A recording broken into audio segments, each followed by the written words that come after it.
allegiance and have the invocation.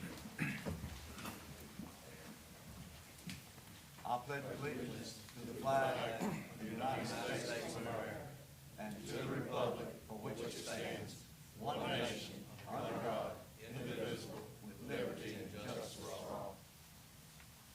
Let's remain standing, please.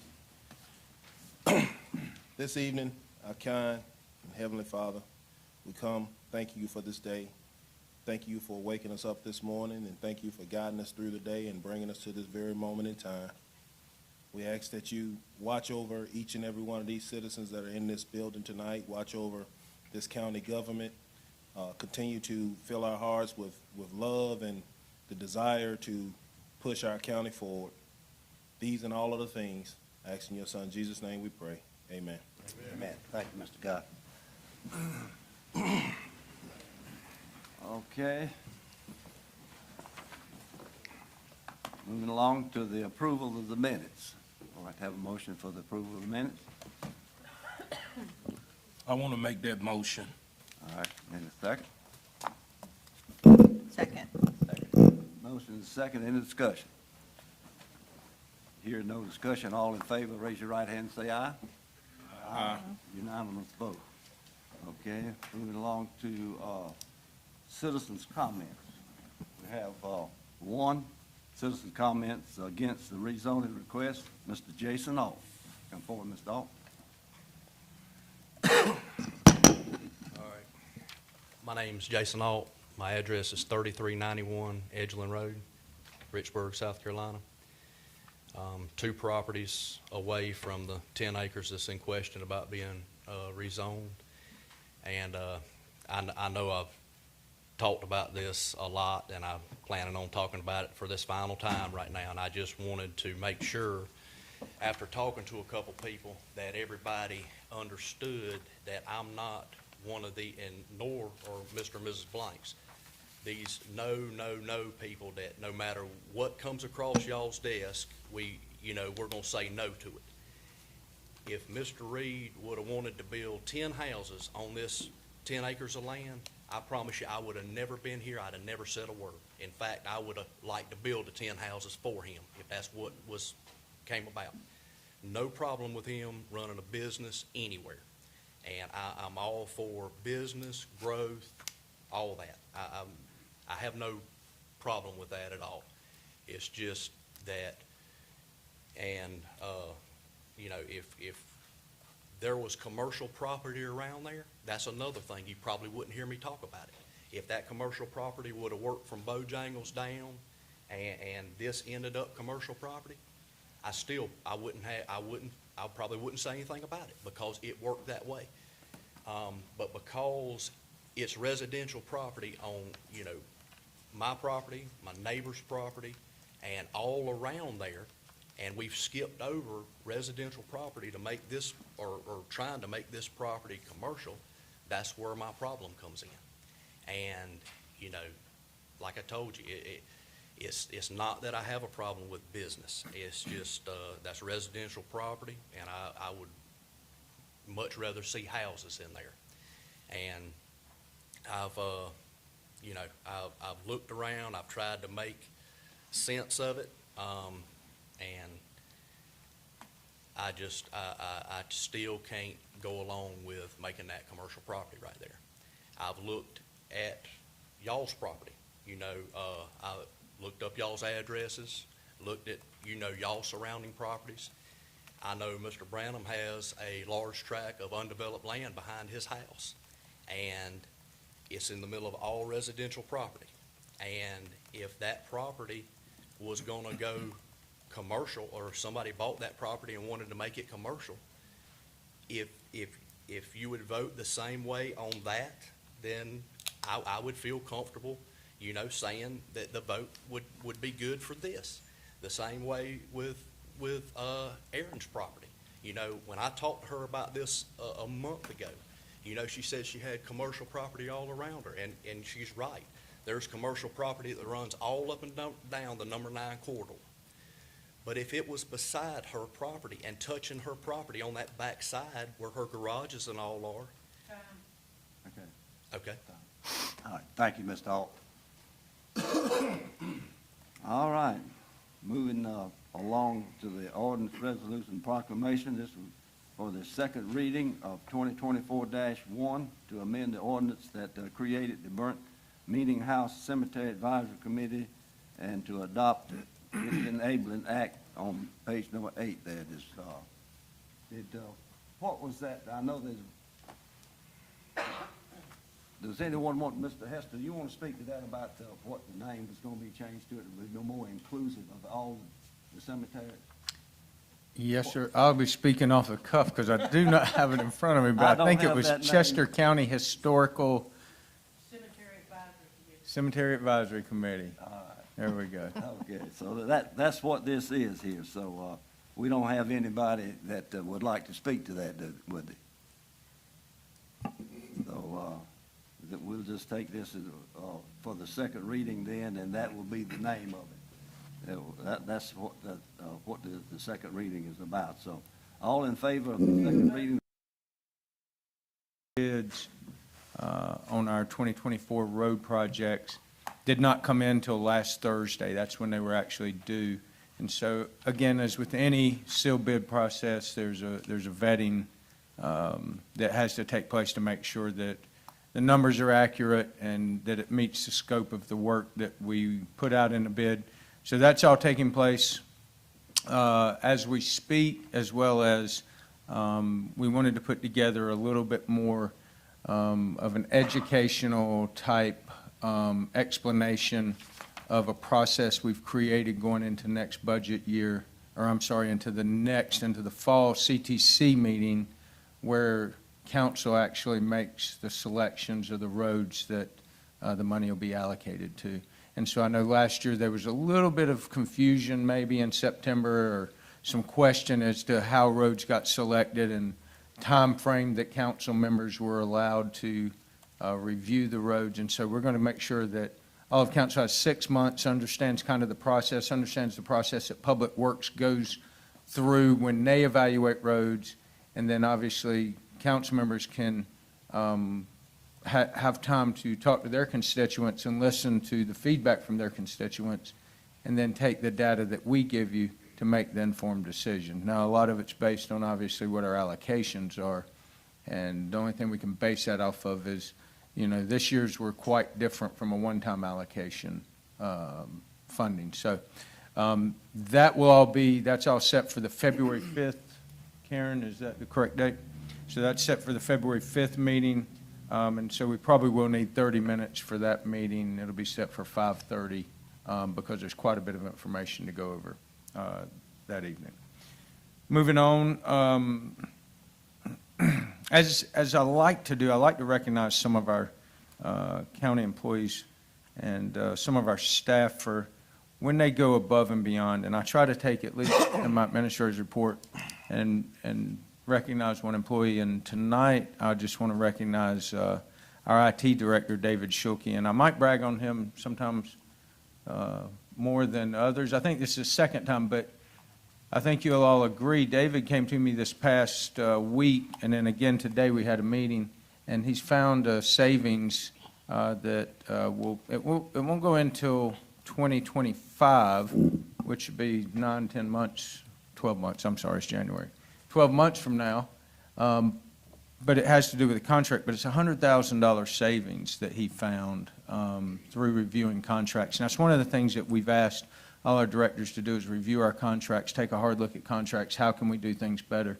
And David's a good negotiator, because I think this is the third contract he's reviewed, and he's probably hitting about $250,000 right now that he's saved the county just through reviewing contracts and finding better ways to do things and how to save the county money through some negotiations. So hats off to him for this. Now, we don't reap the benefits till next year, right? But he's already got it in motion because we're under contract till then before we can take effect. So thank you, David.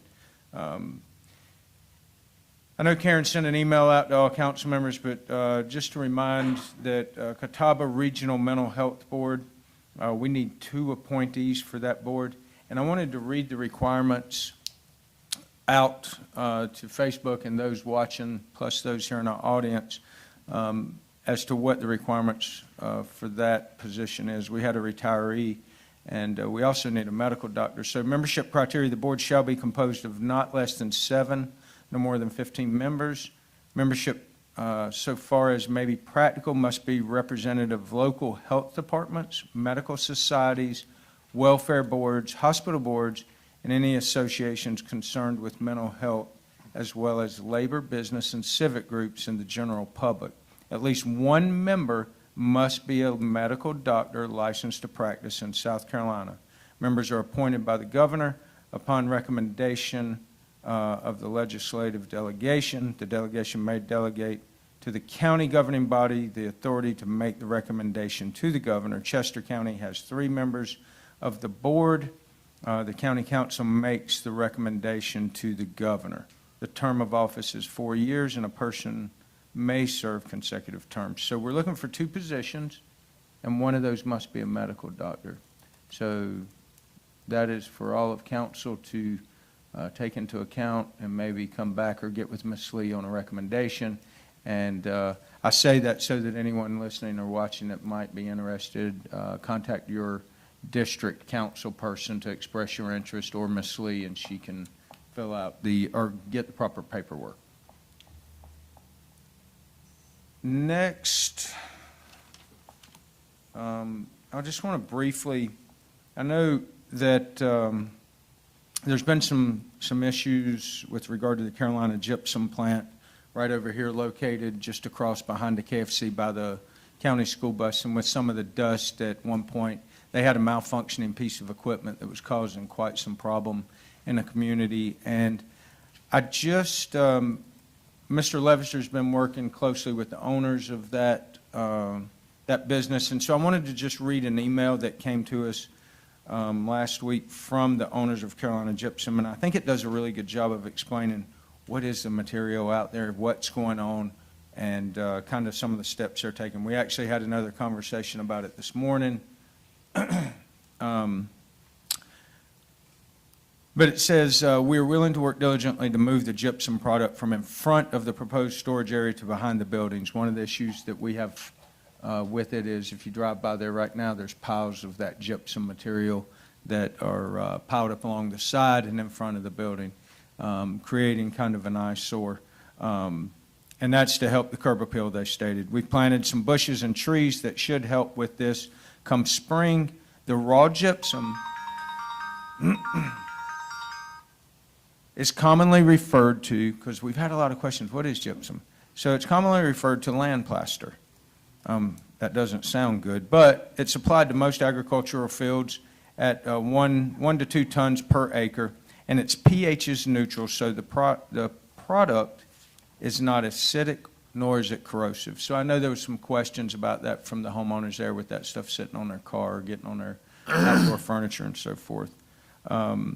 They've been working with DHEC to correct the issue that was causing the dust leaving the property, and they met with the dust collector contractor prior to the holiday and are waiting some shop drawings that they will believe will help mitigate the loading of the trucks.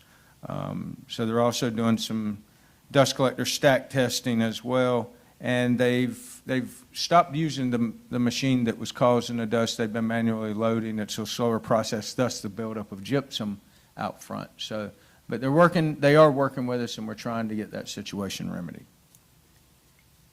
And please, if there's any questions, stop me in the middle and ask. And just as an FYI to council, I will be leaving tomorrow for the South Carolina City and County Managers Conference. I will be gone, probably leaving here midday tomorrow, and will return back into town on Saturday. I will be available by phone, email, and text if anything's needed. So don't hesitate to call me. And then the next, real quick, I wanted to just discuss the airport overlay. Bear with me for a minute because I've got 4 sets of paper here just to I want to make sure I touch. But currently, the airport overlay is a project that's been in the works with the Council of Governments for quite some time now. And we finally have gotten a public meeting scheduled on January the 30th, which will be held at the Lowry's School Community Center. Is that correct? It's the School Community Center, Mr. Wilson, or is it just the Community Center? Either one works. Either one, okay.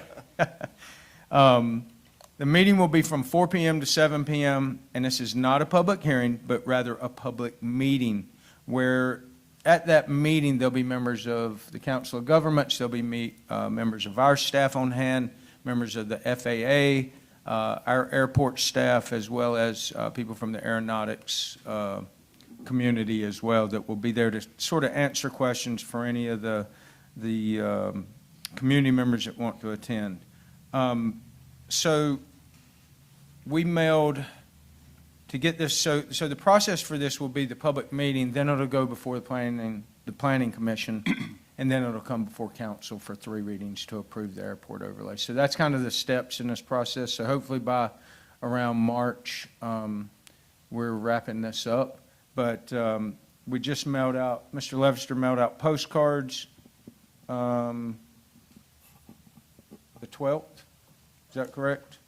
Public notice has been made at the Government County Complex, the county courthouse, and it'll be published in the newspaper January 17th, which is tomorrow. And public notice signs will be posted in the overlay area as well this week by his staff. So real quick, what is an airport overlay zone and why is it important? Basically, an airport overlay zone is a set of controls designed to increase the safety associated surrounding the aircraft and airport to ensure compliance with federal regulations. So why do we really do that? The FAA requires public airports receiving certain federal funding to take appropriate actions to the extent that are reasonable, and both federal aviation and the Department of Transportation and Aviation encourage public airports to enact these overlay ordinances. And it's really just to protect building around these airports so that flight paths and safety in general, as the airports grow and as traffic increases and as the public areas around grow from development and so forth, that we have taken action to ensure the safety of everybody involved. The big change is that in this year, 2024, any airports receiving federal funding will have to have an airport overlay to receive those federal funds. And if you listened in the last couple of meetings, you will know that probably 90%, 95% of our funding for our airport, and it's in the millions and millions of dollars, comes from federal funding as well. So this airport overlay is extremely important. The only thing I ask council is if you're welcome to attend that public meeting. The only thing that I would ask is through either Karen or myself, maybe schedule your times that you would like to drop into that meeting so that we can avoid having a quorum at that public meeting at one time, or any appearance of a quorum at any one time between those hours of 4 and 7 p.m. that evening. Excuse me, Mr. Hester. Yes, sir. Is it the same man running the airport, Yes, sir. the same person? Mr. Roach, yes, sir. And he'll be there, he'll be present that day as well. Thank you, sir. Yes, sir. And with that, Mr. Chairman, that concludes my administrator's report. Right, thank you. I know that airport commission, or that airport overlay, golly, I don't know, we've been talking about that for what, 20 years? At least that, as long as I've been on council, which has been a little bit longer than that we've been talking about this. It's sorely needed on that, and thank you for that report. Yes, sir. All right, going back to number 7 on the agenda, on the old business, this would be the third reading of CCMA 23-14. 14, Robert Reed and Craig Shafter request tax map number 12400-00-00-008-000, located at 3353 Edgeland Road, Richburg, South Carolina, to be rezoned from Rural 2 District R2 to General Commercial District GC. Planning Commission voted 6-0 to deny. Need a motion on that. I make a motion, we uphold the planning commission. What property is that? Which property? Do you know where Who that man right there? Mr. Buddy Martin Oh, you mean whose property is it we're rezoning or where it's located? Yeah, where it's located, is his, the man right there? Yeah. He, this is located, if you're familiar with, the big, home there that Buddy Martin used to live in, it's the big white home with the big white columns, is this. And I think I'm correct in stating it's right beside that. Is that correct? That's very close. It's, property in between it, but it's very close, yes. Yes. So we need to get You a second. gotta- There's no second yet. You- As a point of order, Second, yeah. there is no second on the table Yeah, yet. that's There's been a right. We don't motion, but have no a second. on it, so we don't need to discuss it. Do we have a second? If we don't have a second, do we have another motion? I want to make a motion that we let this man put whatever he want on his property. I want to make a motion that the council, what's the word? I don't like that decision denied, so I want to put a motion on the table to let him change it from what? R1, R2 R2 to GC. to GC. That's the motion I want to make. All right, we need a second on that. Second. All right, all right, we'll open that up for discussion. Mr. Keane, can I direct to you? Yes, sir. The planning commission voted 6-0 to deny based on spot zoning, of which they were instructed to do. As I understand this, Mr. Levester told them they made a mistake. After discussing this with Mr. Kozlarek and Mr. Hester the other day, that is not probably correct. I'd like Mr. Kozlarek or Mr. Hester to verbalize exactly what they told me, that the planning commission did exactly what was supposed to be done. What Mr. Levester had said came out of the Association of Counties. The Association of Counties is a lobbyist group. It is not an organization that works for the state government. It is a lobbyist group. And what Mr. what Mr. Levester was quoting was not the law. So the planning commission did exactly what they were supposed to do. Now, we can override the planning commission. I'm not interested in that. What I'm interested in is we need to support the planning commission because they were told they made a mistake, and I don't believe that's correct. I think the planning commission was wrong when they did this. It ain't no spot. Is it a spot? What's his name? What my man name back there? Mr. Lever, is this a spot zoning? Would you come up front and let them know it's not a spot?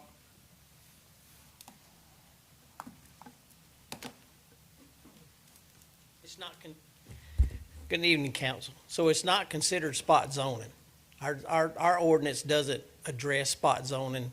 What we quoted was from SCAG, which is South Carolina Association of Counties, what's always been, here's some bylaws, here's some laws, and here's some lawsuits. It has happened considering spot zoning.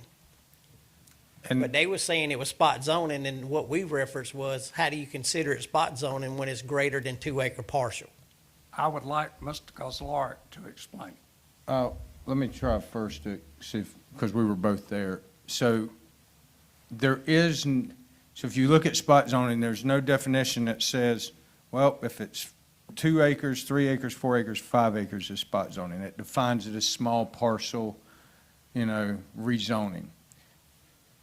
What many counties have done is adopted a 2-acre rule. Now, that doesn't mean Chester County has to adopt a 2-acre rule, that is spot zoning. But what it does say is small parcel, when you're considering small parcels, it would be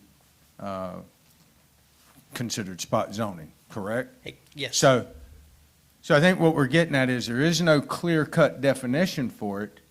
And so I think what the planning commission What they were going off of is they were saying because it was 10 acres, it was spot zoning. Correct. There is no clear-cut definition. However, what spot zoning, the definition of, Michael, clear up what I'm trying to say with that. But SCAC is giving you a guideline and counties are giving a guideline, but I'll let Michael be more eloquent. I don't know that I can be any more eloquent. What has been said is correct. There is no, by definition, if it is a certain parcel size, it is or is not spot zoning. Obviously, I was not at the Planning Commission meeting and can't speak to what information was disseminated, but I think Councilmember Agee is correct that the Planning Commission is a recommending body, and therefore, council is still faced with making a decision whether the recommendation from Planning Commission was to approve or not approve. Council is still not only empowered, but requested, in the way the county code is set up, to make the actual determination as to whether the property will be rezoned, regardless of what the Planning Commission was told or not told. And I think what, Mr. Agee, what you're referring to is to what went on in that meeting that we want to, in which we've corrected is, and Mr. Levester, we talked about this the last meeting, that it's in our best interest that if something is unclear in those meetings, that we bring it up then and not after the fact of those meetings.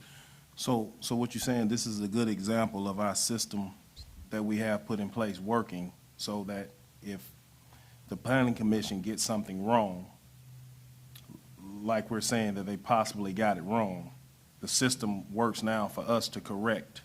This is the part of the system where we make it right. Well, and I don't necessarily want to say they got it wrong, just a misinterpretation. Well, Or an interpretation. Because they got- Council can interpret it differently, Yeah. absolutely. The planning commission had gone to school, and they were instructed in the schooling that they had to go learn that it was spot zoning.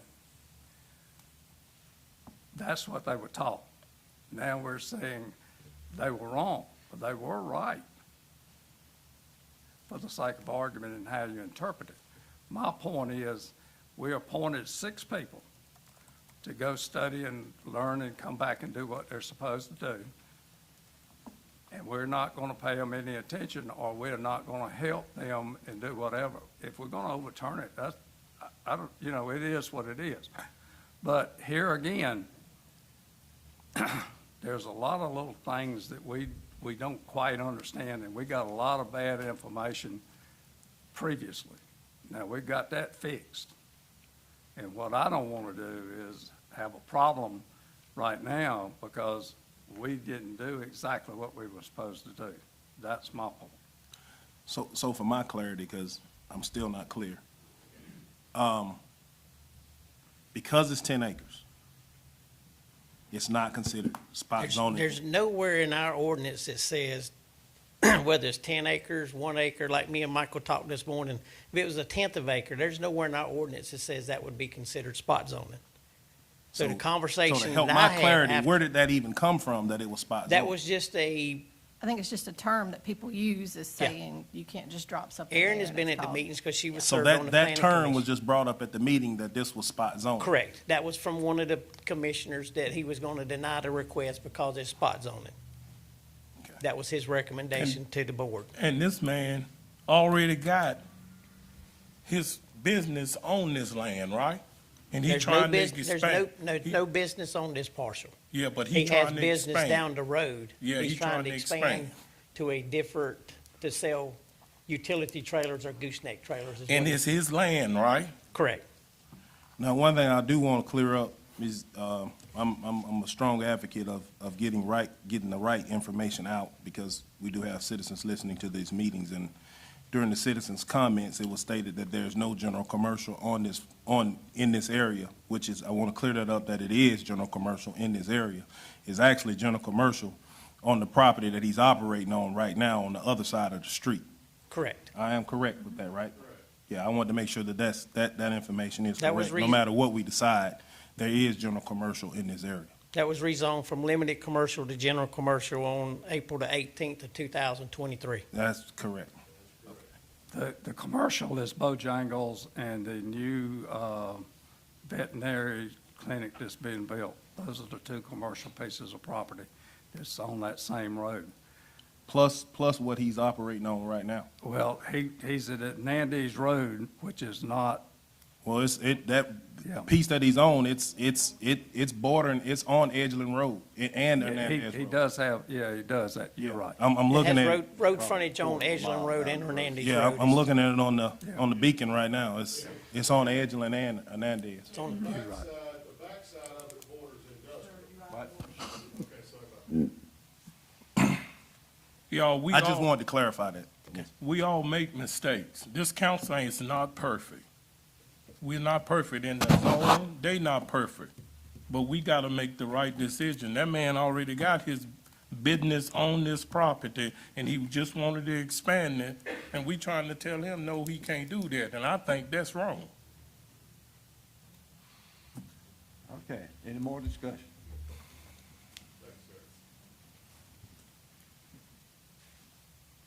All right, here, no more discussion, we'll vote on overruling or approving, that it's not for an overruling, but it's for the approving of CCMA 23-14 to allow this to go from R2 to GC. All in favor, raise your right hand and say aye. Aye. How many was that? 1, 2, 3, 4, 5. All opposed?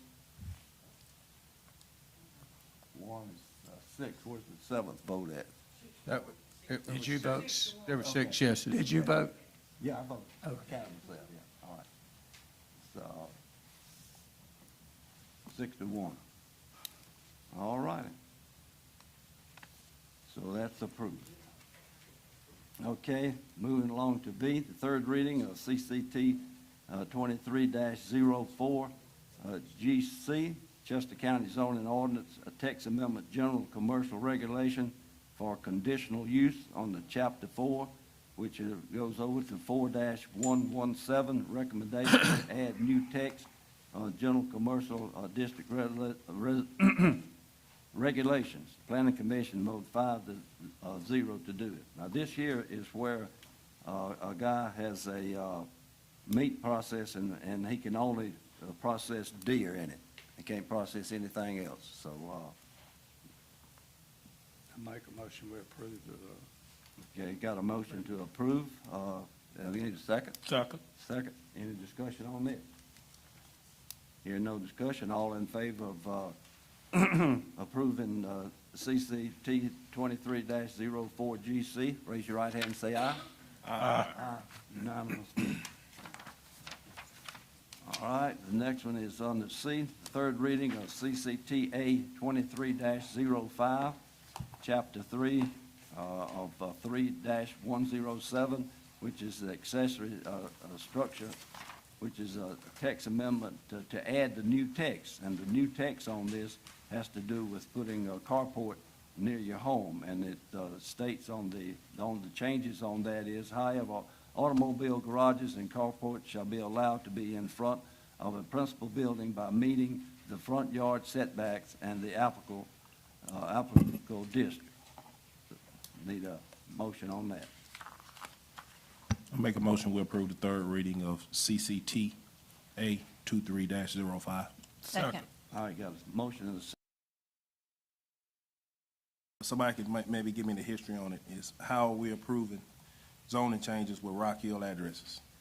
Well, it's in And I Chester couldn't- County. I understand that, but the history behind it, can someone explain to me how the mayor. Rock Hill address Yeah, the is in mayor- Chester County and how that happened? Someone wants clarity on that, and I was asked to try to get some, and I could not give them the clarity or the explanation as to how this has a Rock Hill, how this is Rock Hill, but it's in Chester County. And, I mean, to my ignorance, and could someone explain it to me? The Postal Service's mail is how that's done. You have the same thing in Blackstocks. Oh, yeah. You have the same thing in all these, Most of Great Falls. yeah. So the postal service is the, The Postal Service Postal Service determines what the dictates address. the address. okay. So if they're listening, they can hear that, and from my ignorance, I understand now too. Postal service stuff. Some I'm people sure must be Lowry's in has the same In law. Chester County, Mr. Guy. Some got to be in Chester County for them to make that decision. Okay, any more discussion? Any more discussion? All in favor of Ms. Church, Ms. Elizabeth Church's request, raise your right hand and say aye. Aye. Unanimous vote. Okay, the second reading of CCMA 23-17, Mr. Cabello Rapatapa, requests a tax map 079-01-10-011-000 off Saluda Road located behind 2051 A.J. Cochran Bypass, Chester, South Carolina, 29706, to be rezoned from single family residence district RS1 to general commercial GC. Planning Commission voted 6-0 to approve. Need a Make a motion to uphold the planning commission. All right. Second. Got a motion, need a second? Second, I second Oh, it. Mr. Killian voted second. Any discussion on that? Ain't that's that man that came here last week that gonna Right, put? right. Okay, This is the property right behind RJ. RJ. RJ's place Yeah. right there. It's Thank you, not sir. RJ's because his is already zoned, I think, to that. Okay. It's the property that's adjacent, a contiguous to that. all right, thank you, sir. All right, any other further discussion? Here, no more discussion. All in favor of approving the CCMA 23-17, raise your right hand and say aye. Aye. Unanimous vote. Okay, moving right along to F under packet here. Update on Parks, Recreation, and Tourism Department. Director, Mr. Stutterbuck.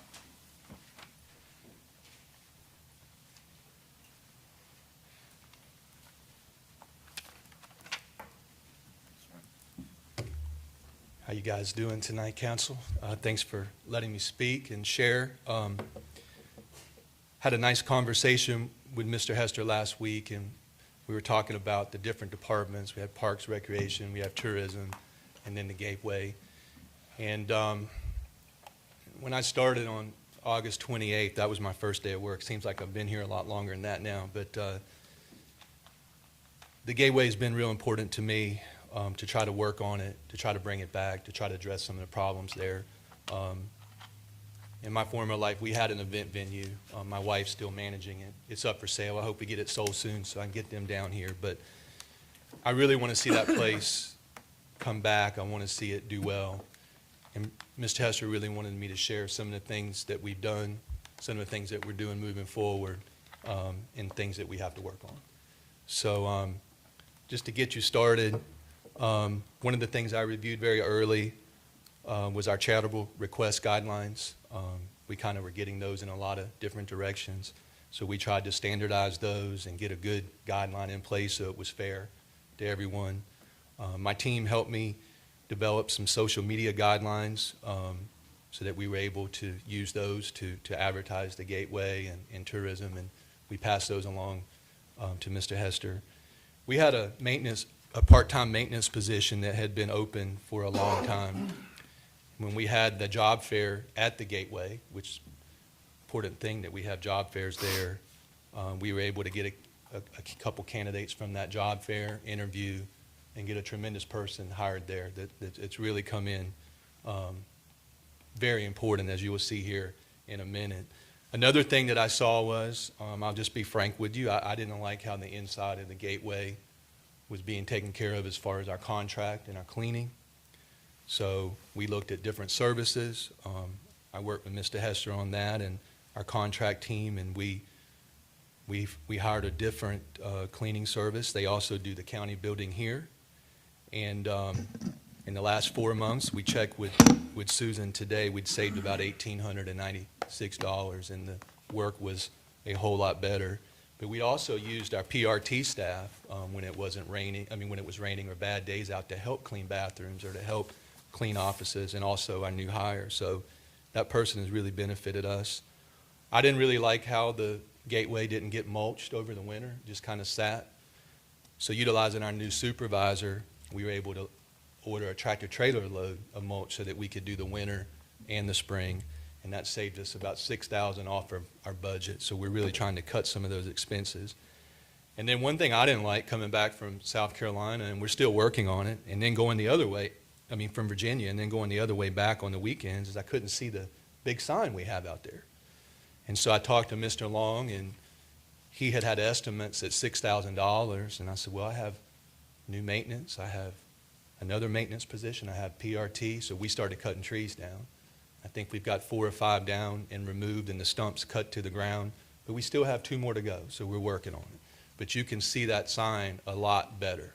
And you'll see the Chester County logo up there, you'll see the tourism fair being advertised up there, and I think people are really starting to see it on the interstate. We switch the page here to the next one.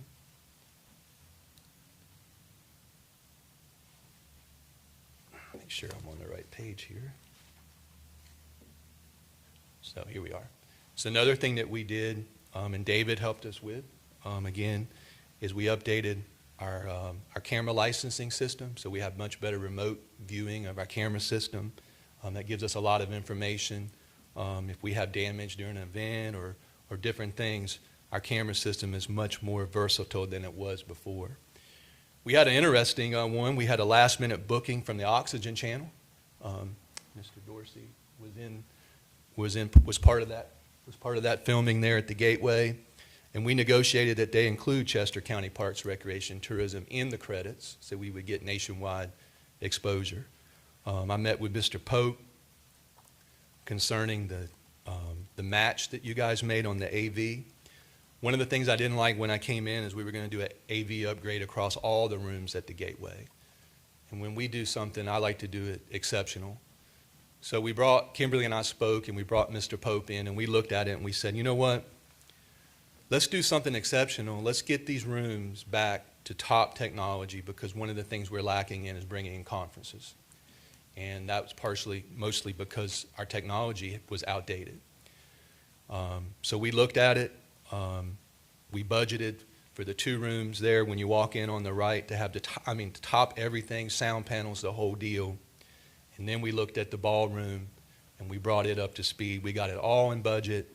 The Chester Facilities Foundation agreed to do the match. That was a requirement. And man, I'm super excited to let you guys know we're 90% complete by next week. And I think the last thing will be is to get the sound panels, because if any of you guys have been in the rooms, the echo can be bad. So that was all addressed in doing that. And as soon as we get that upgrade, you're going to really see us start to advertise to the conferences. And that's where it's going to be important to maintain good relationships with our hotel owners in the general vicinity. We also were looking at the sign, the big sign out front, which you guys agreed to do a match on. When I spoke to Mr. Pope about redoing the electronic part of the sign, the Dextronic screen, we had some other opportunities that we were looking at, and that I'm going to mention to you in just a minute. So we just extended the warranty for the short term so that that screen is under warranty as we move forward and try to make some decisions there. Another thing that I did was in my previous business, we had an online management system to run our events. That's something that we did not have at the Gateway. And there was certainly a need for that to help us be more efficient in all phases. We spent a lot of time vetting multiple online management software programs. We narrowed it down to 2. I sat in on the Zoom meetings, and we chose the Planning Pod. And what I did here, what I want you guys to know is that we're working every day to try to bring everything up onto the Planning Pod online management software. Kimberly's setting aside from today forward 2 hours each day to work on that. But I want to give you guys a couple screenshots of some of the information that this thing will give us on the back end. There'll be a whole front end section that'll be user friendly for people that are booking at the Gateway. But on the back end, this lead section, this is from when we advertise to people contact us, when they call us or they email Do we win them, or do we lose them, or do we capture them? So we can really see our efficiency in taking it, going from advertising to booking to actually making that booking and see how we're doing working with interested folks. The templates, that template section is really good because we can use it to really market our deficiencies. So if weekday evenings is one of our deficiencies, which it is, we can make a template and advertise those heavily. If we want to do the conferences, we can make a template and advertise that, and the pricing, the pictures, and everything will be in those templates. And then the last two, excuse me, that was that, sorry, spread through there a little quick there. That's the template section. And then invoices, as the money comes in, as the payments, we've been working with Tommy to get this going. We'll be able to see that rental income in what we received or what is due on this system. And then finally, this is one that I'm most interested in. This is going to show all of our event data. It's also going to show the bookings. It can show dates that are blacked out, which I hope there's none of those. But also the number of tours that we schedule. So that's all the guests that actually come look and then decide whether they want to make a booking or not. All of our to-do list and everything that goes into making an event happen, a lot of that can be on this calendar. My hope is with that back-end information, should Mr. Hester have questions on how we're doing, should any of you council have questions, we can really print this information out and give it to you in a much more efficient manner and be more transparent.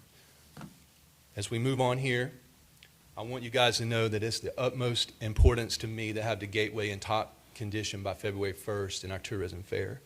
I shared some of this information at the Gateway Steering Committee, and I'll preference that with that we really appreciate any advice or anything that you see or anything that we need to change priority on. Please let us know, because we're going to jump on it and start working on it quick. So thank you guys, and some of you have done that, and thank you. We've got our entrance cleaned. The trash has been picked up, and we have a maintenance schedule in place on that moving forward. We changed out the entrance banners. We had some that had lapsed in the fall. I had not seen that. We are on it and maintaining. We have one or two that were damaged in the storm, but as soon as the weather gets right, we're going to change those out. The visitor center, you know, we talked about it. We run ideas. You know, I had my desk in there. I look at that empty space every day trying to figure out what are we going to do with that? How can we make this exceptional? And so we started this week with a conceptual design plan with Mr. Hayes, and he's laying that out as we speak. We'd like to have that at the tourism fair so that people can see what the visitor center might be. We begin preparation to paint. We're going to try to follow some of the colors in the logo, the scissors lift and the paint. The room has been prepared, so look forward to seeing that being painted soon. And then I have the Historical Society has offered to donate some items to kind of get that room looking like a visitor center, so we don't have any cost involved there. And some of those are pretty cool items. They asked me to ask Mr. Hester if they could bring the cannon. I didn't think we could have the cannon in one of our county buildings, but it sounded pretty cool. But they want to work with us and help us. And then I think it would be important to engage the public and see what they'd like to see in that visitor center and what we can do for the long term. The last item on that list on this page is Mr. Hall is working to help get that entry sign on the left corrected. It was hit by a car, so it's bent, and he has a plan for trying to get that in order by February 1st. I do have some really good news. I had an excellent conversation with Mr. Patel at Holiday Inn about the trucks parking in that adjacent lot. He has offered to work with us and also post on his website that the tractor-trailer trucks are not allowed in that lot. I meet with him again tomorrow. I've also been in contact with Sheriff back here. I've also spoken with his deputies to begin the enforcement. The utilities have all been marked. It took our sign and post a little while to get here because we ordered them from the Department of Corrections, but it saved us quite a bit of money. And we're going to begin installing those signs, weather permitting, and beginning the enforcement. So I think we have a good plan in place there. And then we've ordered new state and U.S. flags because we don't want those to not be anything but top notch. I posted some data here Tommy put this together to try to get a true picture of how the Gateway is doing. As you can see on our bottom line, we've got work to do. This also includes all of our utilities for the year. It also includes our depreciation expense. And you can kind of see the numbers at the bottom moving from 22, 23, and 24. The good news is on the projected in 24, we have about 5+ months left. And we're really, really working hard to improve those numbers by the day. And I think the next graph is really going to show some hope here. Mr. Hester asked us to put together a few of these numbers, and I thought these were important. You know, what does our weekend day rentals look like? And so we looked at last fiscal year, but we also looked at this fiscal year through June 24th. And so you'll see right there 218 rooms last year, and this year we've already have through June 24th 154. That's 70%, and we have 5 months left to go. We got a really good shot of beating last year and improving on those projections on the previous page. This excites me, and I'm going to share why I think this is happening here in a minute. But two, I will point out those weekend evening rentals. We've already got 41 on the books with 5 months to go. We did only 39 of all last year. So we've already beat that and exceeded. And then on weekday evening rentals, you can see last year we had 9, and this year we already have 13. So 5 months to go, those numbers are going to improve, I promise you. We're going to look at the next slide, and there's some opportunities that we have. Looking at our data, where's a weakness of ours, and that's weekday evenings. We could do a better job marketing our weekday evenings, Monday through Friday.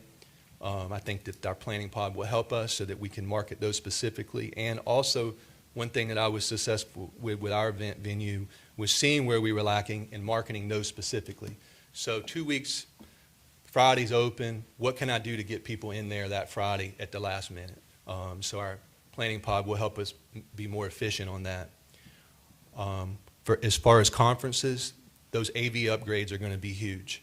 That's a huge opportunity for us with our location located between Columbia and Charlotte, and with our hotels there to really go after that.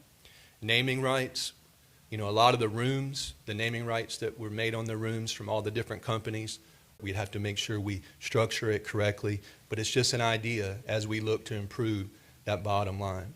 And here's the one that I want to mention to you is the current marketing impact.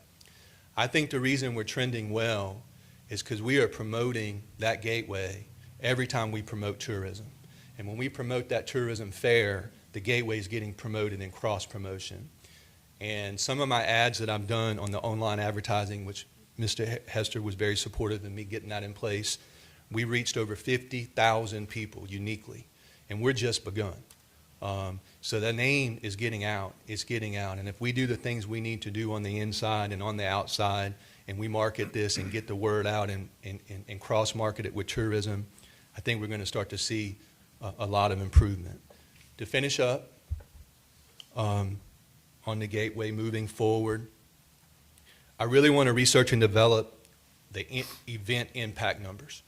I told you how when we had the Mega Moose Con, over 100 people went into the subway from the Mega Moose Con and bought from Subway there at the station I stop every morning. Well, I want to put some numbers to that. So I've been reaching out to surrounding counties. Union County has given me some information. I've got a spreadsheet and some formulas. So I really want to see how our events impact our local economy. What do they spend at the gas station? What do they spend at the restaurant? What do they spend at the hotel? So I'm going to work on that. And then I'll be attending the governor's conference in February, and you can better believe I'm going to be asking questions to every single person there on how can I get these numbers? What can I do? And then I would like to see what our overall tourism impact is. So I'm working to get there as hard as I can. We mentioned this before, but we definitely want to utilize the planning pod data to determine, target, and advertise more efficiently, particularly our deficiencies. We want to market those conferences. And we really want to work hard, and this was something that was very important with me in working with Mr. Patel. We want to develop and maintain relationships with our hotel owners, all of them. That's important. and then our restaurants, and then everywhere else that these people that come to events will be going out into the community. And then I would really like to determine what is our marketing value on I-77. Can we put a number to how valuable our space is and what it could potentially bring in? So essentially, moving forward, continuing doing the homework we need to do before we start to move forward on some of these items. I really wanted to present on the Gateway today. I would like to come back after the tourism fair and present all the numbers to give you an idea how well the tourism fair does and get a gauge, and then also come and speak directly just on Parks and Rec. We'd be here all night because that list is just as long. But I appreciate your attention, and if you guys have any questions or input or anything we can do better, please let us know. How about going back to the financials, Yes, sir. please?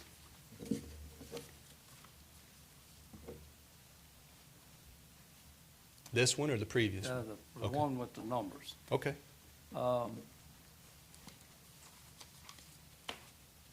Do you have factored into this the cost of electricity, the cost of all the money that has to go to maintain it? Or is this just numbers based on what you're renting it for? I mean, there's got to be an electricity bill, there's got to be repairs, there's got to be all of those types of things that go into maintaining the Gateway. And if you lost 50-something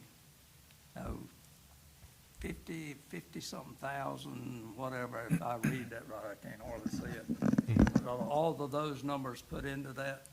Yes, sir. That was, go ahead, Mr. Hester, I'm sorry.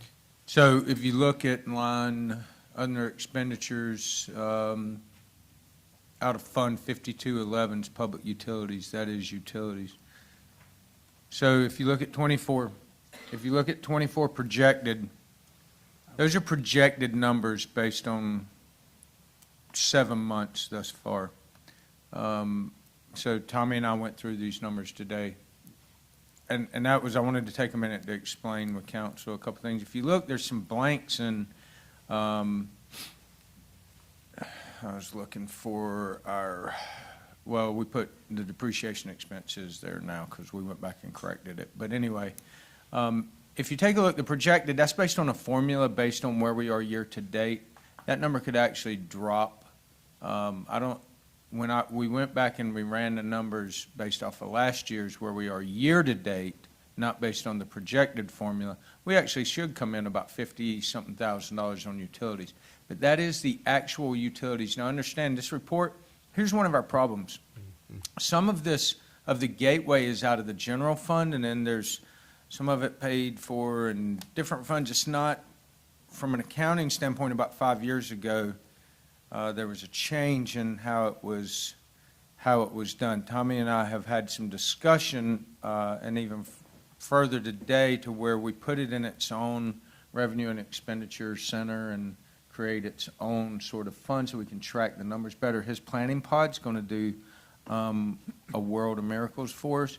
But if you look on down, you can see everything that they spend on that Gateway for expenses comes out of one of these funds under that expense fund as well, and that's where they have to get the money from, and they have not gone over any of their budget. The projected numbers are just that, they're projected numbers. Actually, we come in, they're conservatively high. We generally come in under the projected numbers. I think the key for everybody to see is the trend.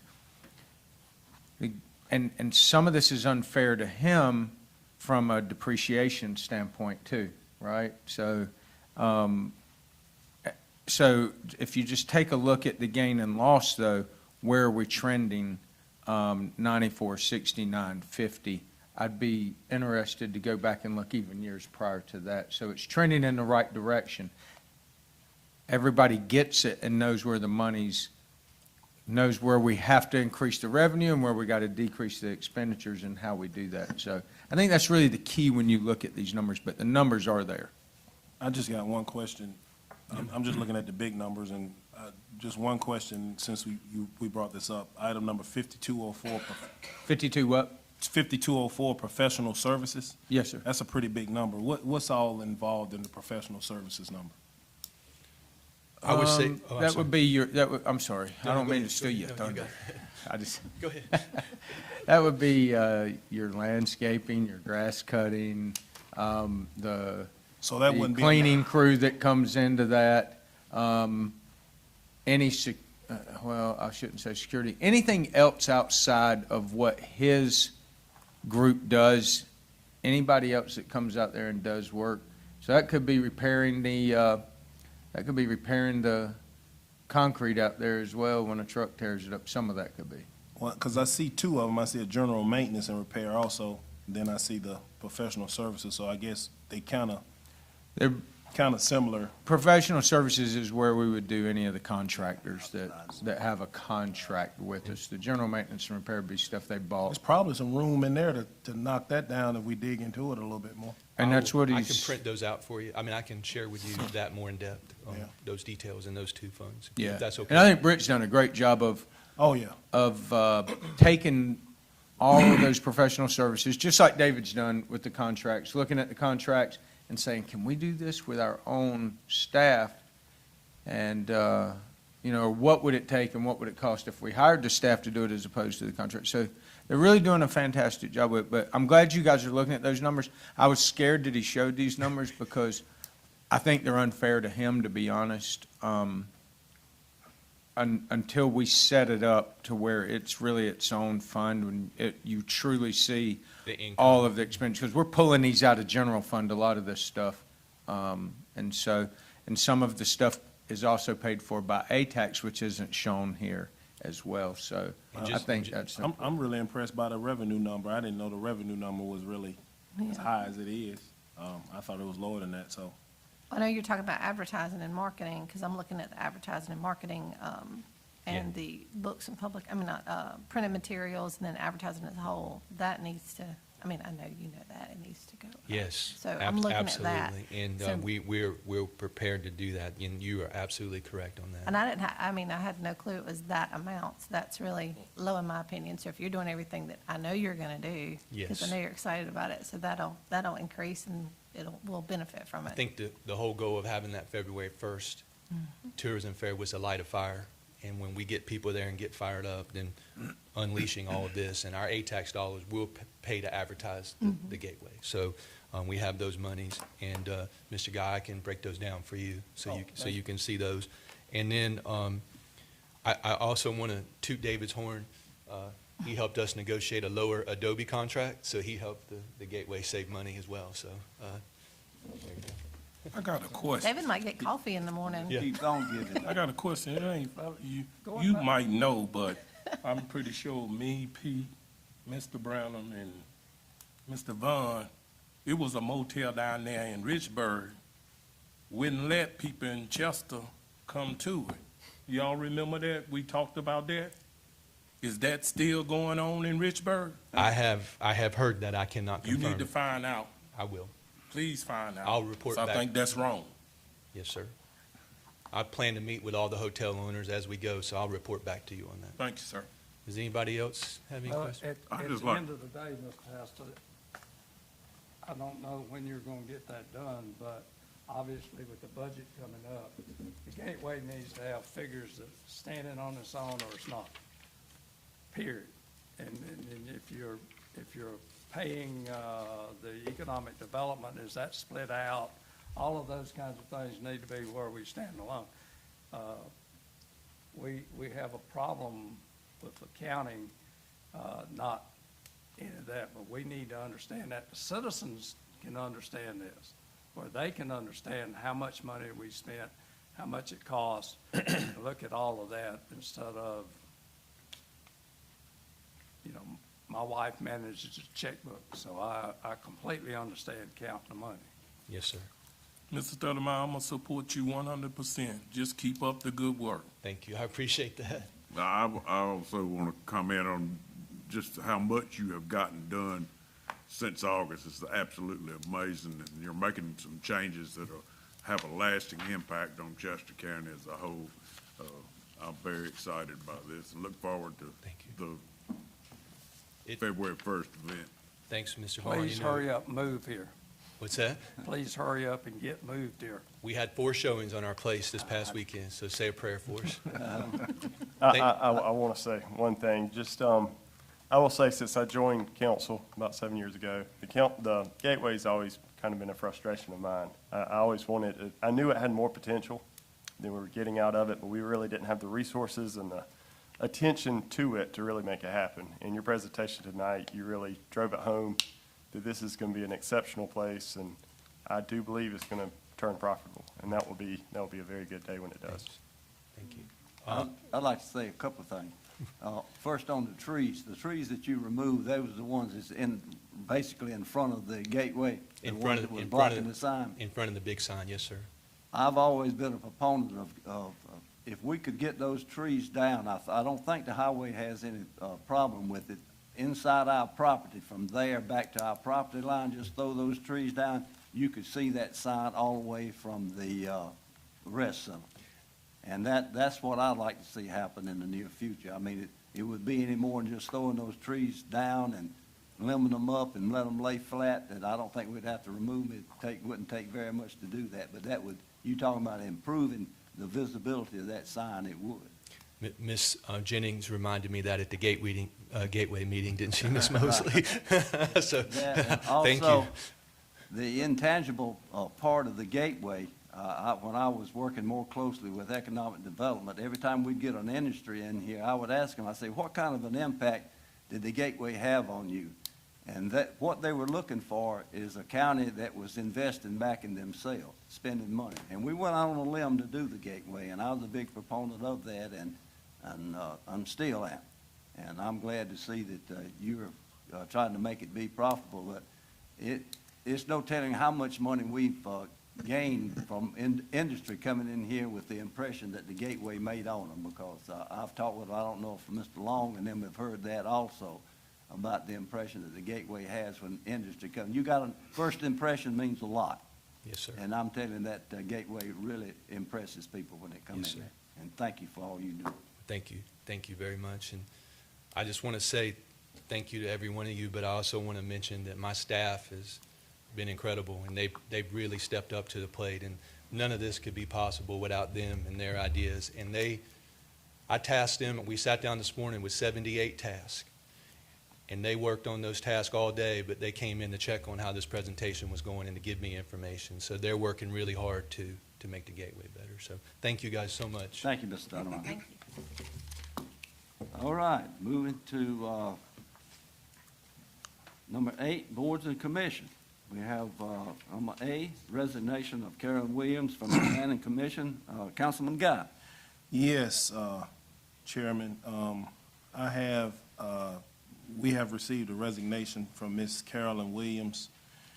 She'll be resigning from the Planning Commission. And I can't miss, and I ask that we accept that resignation first. Yeah.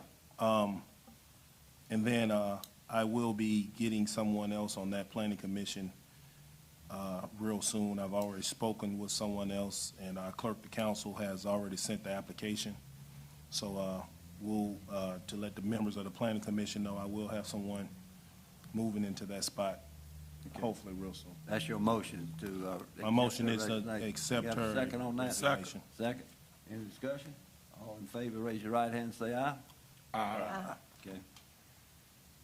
Unanimous vote. All right, moving along to the appointment of Destiny Hilton to the library board. Councilman Guy again. Yes, Chairman, I want to make a motion that we appoint Ms. Destiny Foster Hinton to the library board. I have some comments about her in the question part, if I get a second. Second. Yes, got a motion and a second. Discussion? Yes, Ms. Foster is a teacher in the Richburg area, school area. She's a teacher there and business educator. She actually lives 2 doors down from me in Chester. She's a very smart young lady. When I contacted her about being on this board, she was very enthusiastic. I think she will be a great addition to this library board, and I ask that you guys will support me in this nomination. Okay? Any further discussion? I'll say one thing. So the library board, I received the minutes. Ms. Guyton, who is my appointee to that board, she sends me the minutes to all their meetings.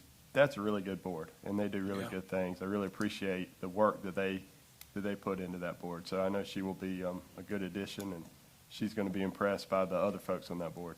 Thank you. So I know we all appreciate the work they put in there.